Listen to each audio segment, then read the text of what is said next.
めぐっぺです、今年の夏は急遽思い立ってトイック受験、そして3週間詰め込み勉強 &900 点突破、めぐっぺです。はい、まだまだ990点には遠いんですけれども、今回は私がリスニング満点のためにどうやって勉強したかっていうのを紹介したいと思います。はい、でですね、私が勉強した時の話の中でこちらの本は何回も紹介をしてるんですけれども、今回この受験にあたり私が目標にしたのはここにあるように990点を目指そうということだったんですけれども、あいにくはですね、当日はちょっと時計がなくてっていう話は何回もしてますが、ちょっと時間配分を失敗してしまって、リーディングの問題が最後までできなかったんですけれども、かろうじてリスニングについては満点取れたっていう結果となりました。でですね、この本の中に、書いてあったのは、990点がリミットではないと。これはあくまでもこのトイックの受験上で取れる点数が990点だけれども、実際の勉強についてはそれ以上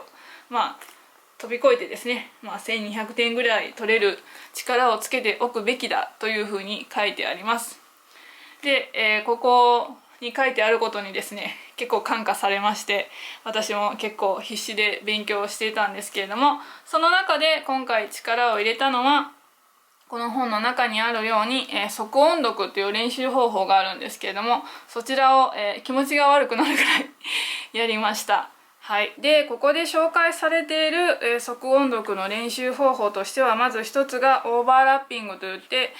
この本の問題の文章を見ながら音声を、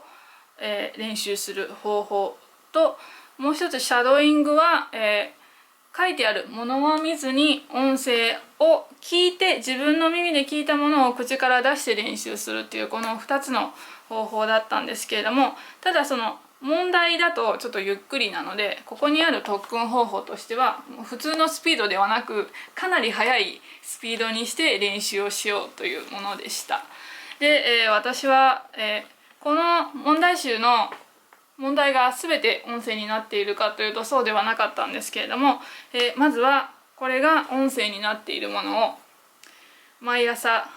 と、あと毎夕ですね、1時間ぐらい、練習をしました。で練習の目安としては、一つのこの文章に対して少なくとも20回はっていうふうに書いてあったんですけれども、私はこの3週間の、受験期間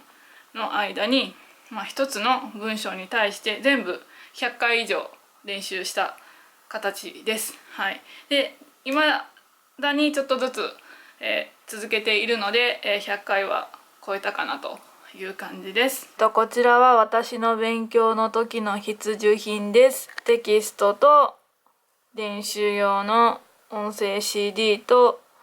パソコンと、あとはイヤホンです。でイヤホンがあった方が結構耳に直接音が届くので、集中して練習がしやすいので、私は常にイヤホンを使って練習しています。で、即音読をする時のコツとしてですが、私はどちらかというと、あまり文字を見ないで、もう自分の耳で聞いたものをそのまま口で言うっていうのに重点を置いて練習していたんですけれども、やっぱり最初はこういろいろ慣れてきてるつもりでも、早く正確にその言われてることを同じように言おうと思うと結構難しいので、最初はすごく間違えたし噛んだし、自分でイライラしたこともあったんですけれども、何回か練習を繰り返しているうちにきちんと間違えずにしっかりとついていくことができるようになったので、その辺は諦めずに練習するといいんじゃないかなと思います。はい、というわけで今回は私が先だってのトイックでリスニング満点を目指してどうやってやったかっていう紹介をしました。で普段忙しかったりするとなかなか時間がないっていう人も多いと思うんですけれども、例えば1日5分10分でも一つの文章に対して何回かこう声を出して読む練習っていうのは結構やってみるとすぐできてしまうことなので、ぜひぜひ隙間時間を見つけてやってみていただけるといいかなと思います。めくっぺでした。またね。